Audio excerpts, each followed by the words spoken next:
हरिओम प्रिय दर्शकों, इस वीडियो में हम जानेंगे सूर्य सप्तमी के विषय में। इसे भानु सप्तमी, रथ सप्तमी और अचला सप्तमी भी कहते हैं। ये सप्तमी वो व्रत है जो कि आप तो हर महीने और हर पक्ष में करते हैं। सप्तमी का व्रत जो भगवान सूर्य को समर्पित है। हर महीने के शुक्ल पक्ष और कृष्ण पक्ष में दोनों में सप्तमी आती है और सप्तमी का व्रत भगवान सूर्य के निमित्त किया जाता है। परंतु ये जो सप्तमी 2026 में है माघ मास में, तो ये सप्तमी बहुत विशेष है और इसका इस बार खासकर जो 2026 में योग संयोग बन रहा है ये और भी विशेष है। इतना विशेष है कि इस सप्तमी का व्रत करने से 1000 सप्तमी के व्रत के समान फल मिलता है। और ये माघ मास के शुक्ल पक्ष की जो सप्तमी होती है, इसका व्रत करने से पूरे वर्ष में जो सप्तमी का व्रत का फल मिलता है वो पूरा मिल जाता है। तो क्या विशेषता है, क्या इससे लाभ होगा, क्या व्रत का नियम होगा, क्या पूजा विधि होगी, सभी कुछ हम जानेंगे। क्या दान इत्यादि कर सकते हैं, सब कुछ जानेंगे, समझेंगे। प्रिय दर्शकों, सबसे पहले जान लेते हैं कि ये रथ सप्तमी का महत्व क्या है, क्यों इसे इतना विशेष माना जाता है, फिर आगे सभी बातों को जानेंगे।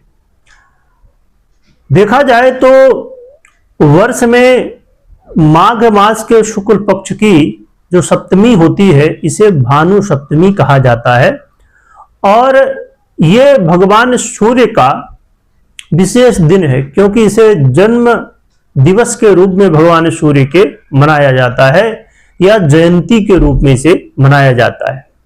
सूर्य जयंती, भानु जयंती के रूप में इसे मनाया जाता है, यानी भगवान सूर्य का इसका ये जन्म दिवस या जन्मदिन माना जाता है।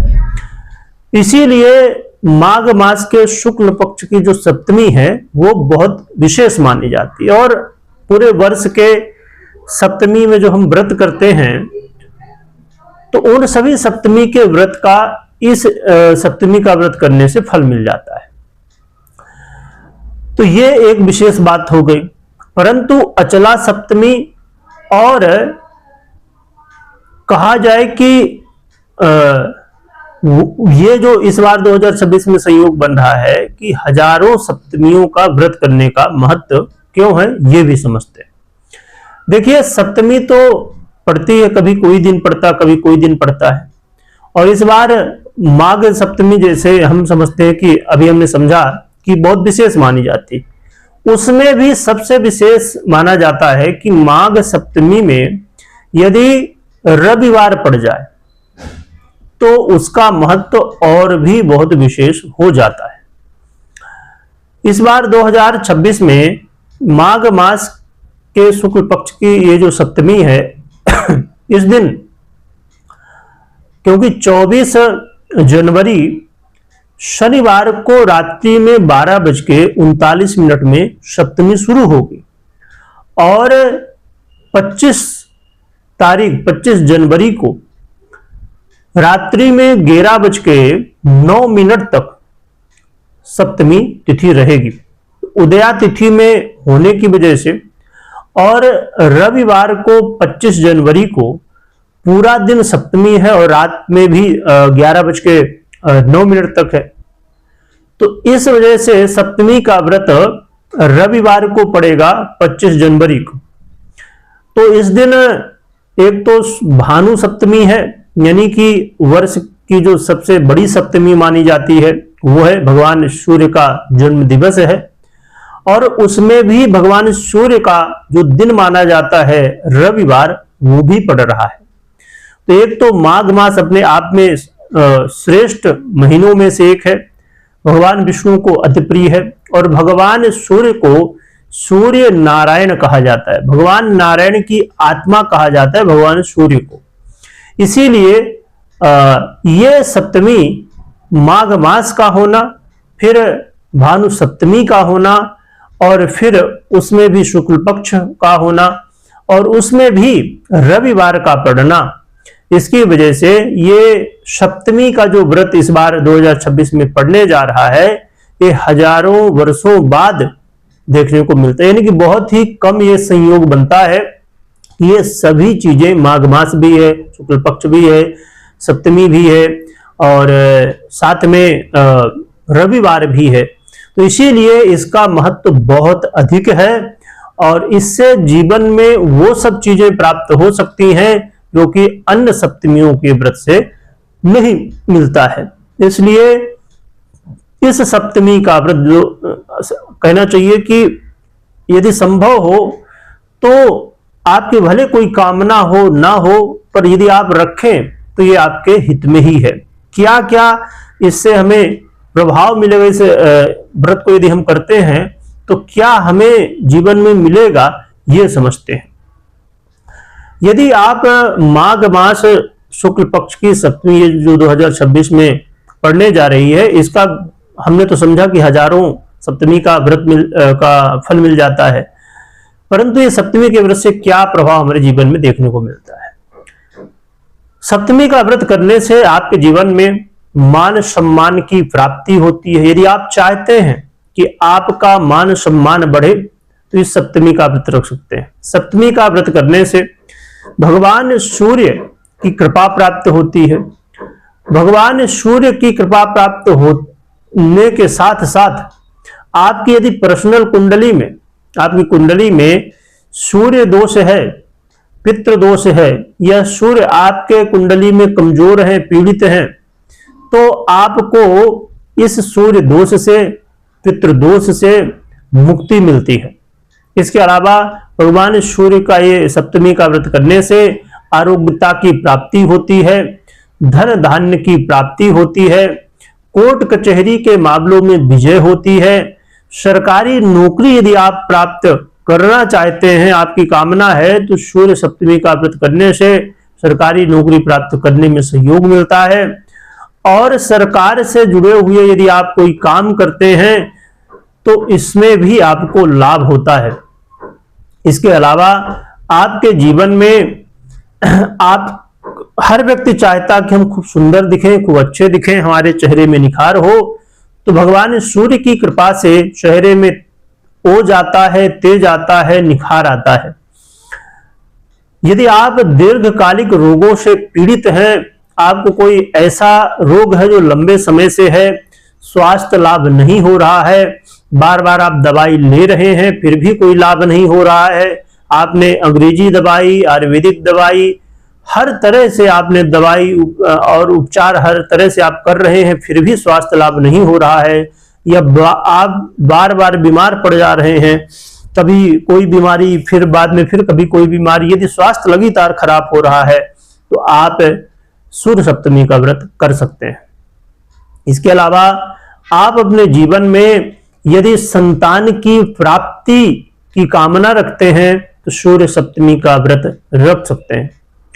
आप यदि चाहते हैं भगवान सूर्य की, आप जानते ही होंगे कि भगवान सूर्य की कृपा से ही पांडवों की पत्नी को क्या प्राप्त हुआ था, एक ऐसा वर्तन प्राप्त हुआ जो कि अक्षय था। अक्षय का मतलब ये कि जिसमें कभी क्षय ना हो। तो यदि आप चाहते हैं कि आपके घर में हमेशा अच्छे अच्छे पकवान बने, अन्न का कभी क्षय ना हो, घर में कभी धन की कमी ना हो, घर में सब कुछ हरा भरा रहे, घर में सब कुछ प्राप्त रहे, तो आप सूर्य सप्तमी का व्रत कर सकते हैं। आप गाड़ी वाहन आपके पास है, आप गाड़ी वाहन चलाते हैं, यात्रा करते हैं, तो आप चाहते हैं सुरक्षित रहें, भगवान सूर्य की कृपा से हमेशा स्वस्थ रहें, सुरक्षित रहें, तो भी आप सूर्य सप्तमी का व्रत कर सकते हैं। तो बहुत सारे अपार लाभ हैं सूर्य सप्तमी के। भगवान सूर्य की कृपा प्राप्त हो जाए, ग्रहों के राजा हैं। यदि जिसकी कुंडली में सूर्य मजबूत हो बहुत अच्छे तरीके से, तो अन्य ग्रहों के जो दोष होते हैं उनको ये मैनेज कर लेते हैं, काफी हद तक उनके जो दुष्प्रभाव हैं तो वो दूर हो जाते हैं।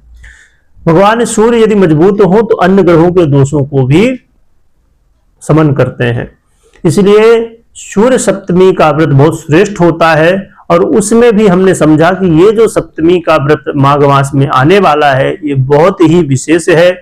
ऐसे मौके हजारों वर्षों बाद देखने को मिलते हैं, यानी कि बहुत ही कम संयोग, रेयर संयोग ऐसे बनते हैं। इसमें और भी कई योग संयोग हैं जिनकी वजह से ये सूर्य सप्तमी बहुत ही श्रेष्ठ मानी जा रही है। तो आपने इसका महत्व समझा, इससे क्या आपको फल मिलेगा ये भी आपने समझा।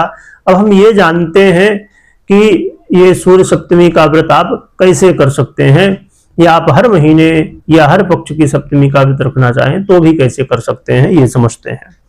कैसे करें? आप प्रातः काल उठें, स्नान आदि से निवृत्त हो जाएं, यानी स्नान कर लें, और शुद्ध वस्त्र यानी कि जो धुले हुए हों यूज, और या तो नए वस्त्र भी धारण कर सकते हैं, पर नए वस्त्र यदि नहीं तो आप धुले हुए वस्त्र धारण कर सकते हैं।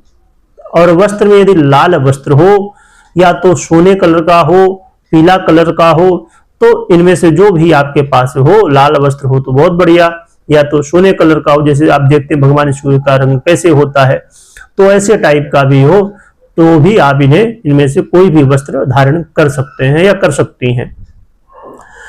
और शुद्ध वस्त्र पहन के आप एक आसन ले लें, लाल आसन हो तो बहुत बढ़िया, नहीं तो फिर जो भी आसन हो एक आसन ले लें और बैठ जाएं। अपने घर में आप सूर्य भगवान की मूर्ति हो, फोटो हो, जो भी उपलब्ध हो उसे रख लें। ना भी हो तो भगवान सूर्य तो सभी को दिखाई ही देते हैं प्रत्यक्ष रूप में, तो आपके पास यदि मूर्ति फोटो है तो वो रख लें। बढ़िया एक चौकी हो या जो भी आपके पास जगह हो, वहां मंदिर हो या जैसे भी जगह हो वहां रख लें। चौकी हो तो एक चौकी में लाल कपड़ा बिछा के या तो पीला कपड़ा बिछा के और फिर भगवान सूर्य को वहीं पर रख लें। और रखने के बाद भगवान सूर्य की पूजा करने से पहले हमेशा देखिए, जब पूजा हम कोई भी करें तो भगवान गणपति जी का ध्यान करना चाहिए, तो भगवान गणपति जी का ध्यान कर लें। कोई मंत्र बनते हो तो बहुत ही बढ़िया, नहीं तो भगवान का नाम लेके ही ध्यान कर लें। ध्यान करने के बाद फिर आप क्या करें कि प्रथम विधि है कि आप शुद्ध हो जाएं, खुद ही शुद्ध हो जाएं। तो पहले आचमन करें, ओम केशवाय नमः, ओम नारायणाय नमः, ओम माधवाय नमः। ऐसे जो शास्त्रीय विधि है, यदि आपको विधि मालूम हो तो आप विधि से करें, नहीं मालूम है तो बस आप 3 बार पहले हाथ धो लें, फिर 3 बार जल पी लें, फिर से हाथ धो लें भगवान का ध्यान करते हुए। तो ऐसे करके आप हाथ धो लें अपने ऊपर, और जो पूजा सामग्री उसमें जल छोड़ लें।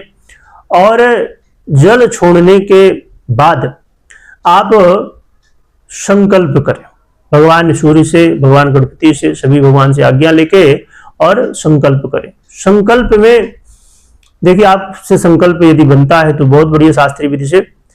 अब मैं जो आगे बताऊंगा तो आप हर बात को, इस चीज को समझ के रखिए कि यदि शास्त्रीय विधि से बनता है तो आप उस हिसाब से करें, नहीं तो आप खुद नॉर्मली कर सकते हैं। तो आप जल ले लें हाथ में, और थोड़ा सा रोली, जो लाल चंदन होता, कुमकुम भी बोलते हैं, थोड़ा सा चावल ले लें, लाल फूल हो तो या तो जो फूल हो तो ले लें। और फिर संकल्प करें कि आज मैं सप्तमी का व्रत कर रहा हूं या कर रही हूं, और भगवान सूर्य से प्रसन्न हो, आपकी मनोकामना पूरी करें। और तिथि दिन इत्यादि मालूम है तो आप बोल सकते हैं कि आज सप्तमी तिथि के दिन मैं व्रत कर रहा हूं या कर रही हूं, भगवान सूर्य प्रसन्न हो। तो ऐसे कह के और फिर वही अपने भगवान सूर्य की जो आपने पास मूर्ति है, फोटो है, जो भी है, तो वहीं पर रख दे। नहीं है यदि आप भगवान सूर्य को देख के कर रहे हैं तो सामने जो भी आपने पूजा का स्थान बनाया है वहां पर रख दे। फिर भगवान को स्नान कराएं, भगवान को तिलक करें। और देखिए, स्नान में आप शुद्ध जल से कराएं, पंचामृत हो तो उससे भी करा सकते हैं, नहीं तो खाली जल से करा सकते हैं। और आप इसके साथ ये भी समझ पाएंगे कि क्या क्या सामग्री लगेगी, क्योंकि जो पूजा में हम यूज करेंगे तो वो चीजें आप ला सकते हैं। तो आप जल से स्नान कराएं, फिर तिलक करें। तिलक यदि लाल हो, तिलक रोली जो है ये लाल चंदन हो तो उससे तिलक करें तो ज्यादा अच्छा है। बाकी जैसे शिव चंदन होता है उससे भी तिलक कर सकते हैं यदि नहीं उपलब्ध है तो। तो आप तिलक कर दें। तिलक करने के बाद फिर फूल इत्यादि आपके पास हो तो फूल चढ़ा दें, हार है तो हार चढ़ा दें। फिर भगवान सूर्य को गुड़ और चने का भोग लगाएं, या लाल मिठाई हो या अन्य कोई ड्राई फ्रूट है, फल है, उन चीजों का भी भोग लगा सकते हैं। तो ऐसे करके भगवान सूर्य को भोग लगा दें। और भोग इत्यादि लगाने के बाद, वैसे तो देखिए पंचोपचार विधि हम जान रहे हैं, यानी कि बहुत सरल विधि। और उसके बाद आप चाहें तो दशोपचार, षोडशोपचार या राजोपचार, जितना विधि विधान से चाहें तो कर सकते हैं पूजा। जैसे रोली, इत्र, गुलाल इत्यादि बहुत सामग्री होती है, इसमें मैं ज्यादा विस्तार नहीं करना चाहूंगा। बाकी जैसे आपकी समर्थ हो उसके अनुसार कर सकते हैं तो करें। और फिर कथा इसमें पढ़ना चाहिए। आपके पास पुस्तक हो तो ठीक है, नहीं तो आज के समय में यूट्यूब, फेसबुक इत्यादि में, गूगल इत्यादि में भी मिल जाती है। तो आप कथा यदि खुद आपके पास बुक हो तो उसमें पढ़ लें, नहीं तो आप सुन लें, चालू कर लें वीडियो। और हमारी कोशिश होगी यदि संभव होगा तो हम भी इसमें कथा भी डालने की कोशिश करेंगे इस बार, क्योंकि बहुत विशेष सप्तमी है। तो ये आप श्रवण कर सकते हैं। और फिर जो है तो भगवान सूर्य की आरती, ओम जय जय जय रविदेव, ये आरती है। तो ये भी आपको गूगल इत्यादि में मिल जाएगी, यूट्यूब में भी मिल जाएगी। तो आप फिर आरती कर लें। इस तरह करके विधि विधान से पूजन। अब देखिए हर पूजा में कलश स्थापन किया जाता है। यदि आपकी सामर्थ्य, उसमें थोड़ा नारियल इत्यादि लगता है, यदि आपकी सामर्थ्य हो तो आप कलश स्थापन भी कर सकते हैं। गणेश लक्ष्मी की पूजा भी कर सकते हैं, क्योंकि गणेश लक्ष्मी की पूजा हर पूजा में होती है। कलश स्थापन होता है, नवग्रह षोडश मातृका का पूजन होता है। तो ये सामान्य दीप पूजन इत्यादि होता है, ये सामान्य है। यदि आपकी व्यवस्था है तो ये भी सब करें, नहीं है तो मात्र आप, जैसे हमने पहले समझा, तो सूर्य भगवान को रख के, गणेश भगवान को रख के पूजा कर सकते हैं। तो इस तरह करके पूजा करें। पूजा, आपने कथा सुना, आपने आरती किया, और ये सब करने के बाद भगवान को प्रणाम करें। थोड़ा सा जो भी आपकी कामना, छोटी बड़ी जो भी कामना है, तो भगवान सूर्य से प्रार्थना करें कि आपने एक तो पहले संकल्प में अपनी कामना बोलना है, और फिर जब पूजा हो जाए तो भगवान से प्रार्थना करनी, आपकी कामना पूरी हो। और फिर लास्ट में उठने से पहले जिस आसन में आप बैठे थे तो वहां पर जल छोड़िए और मस्तक में, आंखों में लगाइए, और भगवान को प्रणाम करके फिर उठ सकते हैं। पूरा दिन व्रत रखें, सुबह प्रातः काल पूजन करें, और फिर पूरा दिन व्रत रखें।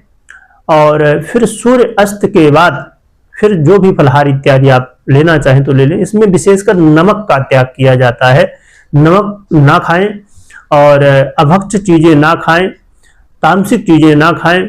जो भी फलहार इत्यादि जो भी आपके पास उपलब्ध हो सात्विक, उसे ग्रहण करें। और इसमें गुड़ ग्रहण किया जाता विशेष रूप से। तो जो भी व्यवस्था हो तो उस हिसाब से आप कर सकते हैं। रही बात कि यदि आप पूरा दिन व्रत नहीं कर सकते तो आप कुछ फलहार दिन में भी ले सकते हैं, यदि कर सकते हैं तो बहुत बढ़िया है। तो इस तरह करके आप व्रत कर सकते हैं। और यदि आपके कोई प्रश्न है तो आप वो भी कमेंट करिएगा। तो इसमें सीधी विधि ये है कि आप व्रत करें तो भगवान का पूजन में पहले भगवान को सबसे पहले भगवान को स्नान कराना है, फिर तिलक करना है, हार फूल चढ़ाना है, और फिर कथा करके आरती करना। ये सीधी सी विधि। आप यदि पूजा पाठ करते हैं हमेशा तो इतनी विधि आपको पता ही होगी। तो इस तरह करके आप पूजन इत्यादि कर सकते हैं या कर सकती हैं। ये विधि है। अब हमने पूजा की विधि भी जान ली, हमने फलहार के बारे में भी जान लिया। अब रही बात कि इसमें दान का विधान है, और खासकर ये जो सप्तमी बहुत विशेष है, तो इसमें आप विशेष रूप से दान कर सकते हैं या कर सकते हैं। दान करने के लिए क्या क्या दान कर सकते हैं? दान के लिए आप गुड़ का दान कर सकते हैं, आप गेहूं का दान कर सकते हैं, आप तांबे के जो बर्तन होते हैं उनका दान कर सकते हैं, लाल वस्त्र का दान कर सकते हैं, आप लाल चंदन है उसका दान कर सकते हैं। और इसके अलावा आपके पास अन्न की चीजें, यानी भोजन की चीजें जो होती हैं, सीधा इत्यादि भी कई जगह बोलते हैं, तो अन्न की चीजें भी आप दान कर सकते हैं। और विशेष रूप से दक्षिणा जरूर कुछ न कुछ जो भी समर्थ हो आपकी, तो उसमें रखें दान में, जिससे पूरा होता है दान, लाल पुष्प उसमें रख सकते हैं। ऐसे करके 7 चीजों का दान आप कर सकते हैं, या 5 चीज है, 3 चीजें हैं, जो भी 3, 5, 7 या 11, 21 जो भी आप सामग्री आपके पास हो पाए तो आप करें। और इस दिन ब्राह्मण भोजन भी कराया जाता है, यदि आपकी समर्थ हो तो वो करें, या तो इस तरह करके दान कर सकते हैं। इसमें यदि आपकी और सामर्थ्य हो तो तांबे के बर्तन जैसे आप दान करें, यदि ज्यादा सामर्थ्य आपकी और हो तो आप सोने का भी दान कर सकते हैं, जो कि बहुत ही विशेष माना जाता है। यदि आपकी सामर्थ्य है तो जरूर दान करना चाहिए। गौ दान का भी बड़ा महत्व, यदि लाल गाय मिल जाए तो और भी श्रेष्ठ है, तो गौ दान भी किया जा सकता है। तो इस तरह करके आप दान पुण्य इत्यादि भी कर सकते हैं। तो हमने सभी कुछ जाना, हमने इसका महत्व जाना, क्या हमें लाभ हो सकता है ये भी हमने जाना, पूजा विधि क्या है, दान में क्या दान कर सकते हैं। रही बात नियम की, तो नियम भी हमने बीच में समझा, पर मैं फिर से अलग से बता दूं नियम इसके क्या करना चाहिए क्या नहीं। तो इस दिन जैसे भगवान की पूजा करना चाहिए, कथा पढ़ना चाहिए। यदि आपकी और सामर्थ्य हो, आप कर पाए तो आदित्य हृदय का पाठ कर सकते हैं। भगवान सूर्य के सहस्त्र नाम होते हैं, उनका पाठ कर सकते हैं। सूर्य कवच आता है, सूर्य स्त्रोत आता है, उसका पाठ आप कर सकते हैं। और आज के दिन क्रोध नहीं करना चाहिए, नमक का त्याग करना चाहिए, नमक हमें ग्रहण नहीं करना चाहिए। और जो आपसे बड़े हैं, वृद्ध हैं, उनका आशीर्वाद लेना चाहिए, अपमान कभी नहीं करना चाहिए। विशेष रूप से पिता का सम्मान करना और पिता का आशीर्वाद लेना विशेष रूप से श्रेष्ठ माना जाता है आज के दिन, सप्तमी के दिन। और साथ में आज के दिन यह हमेशा ही इसका त्याग करना चाहिए, जो अभक्ष चीजें हैं या तामसिक चीजें हैं, मांस मदिरा इत्यादि का त्याग करना चाहिए। क्रोध करने से बचना चाहिए। ब्रह्मचर्य का यदि आप पालन कर सके तो ये करना चाहिए। तो जितने सत्कर्म आप कर सकते हैं, भगवान की पूजन आराधन करें और सत्कर्म करें, अच्छे काम करें, झूठ बोलने से विशेष रूप से बचें। तो ये सभी नियमों का आप पालन कर सकते हैं, तो ये आपके हित में है। तो हमने सभी कुछ जाना। मैं लास्ट में दोहरा दूं कि सूर्य सप्तमी इस बार जो बहुत विशेष है, कब पड़ने वाली है। तो देखिए, माघ सप्तमी मैंने पहले महत्व बता दिया है, खाली अब मैं बता देता हूं लास्ट में, जिससे कोई कंफ्यूजन बीच में ना रह जाए कि सूर्य सप्तमी कब है। तो माघ मास शुक्ल पक्ष की विशेष सूर्य सप्तमी 25 जनवरी रविवार को 2026 में पड़ने वाली है। ये बहुत ही विशेष सप्तमी है, तो इसे जरूर आपको यदि संभव हो तो व्रत इत्यादि करना चाहिए। कमेंट में जय सूर्य देव लिखिएगा, और आपकी अपनी कामना भी आप यदि चाहें तो आप लिख सकते हैं वीडियो देखने। और एक चीज और भी कि यदि आपको कोई प्रश्न है इसके प्रति आप तुरंत कमेंट करें, जिससे हमारी कोशिश होगी कि आपको अलग से वीडियो बना के जवाब दिया जाए आपको, जिससे जो आपके प्रश्न है वो हल हो सके। और हमारी कोशिश होगी कि इसकी कथा जो है वो भी अलग से डाली जाए। वीडियो देखने के लिए बहुत बहुत धन्यवाद।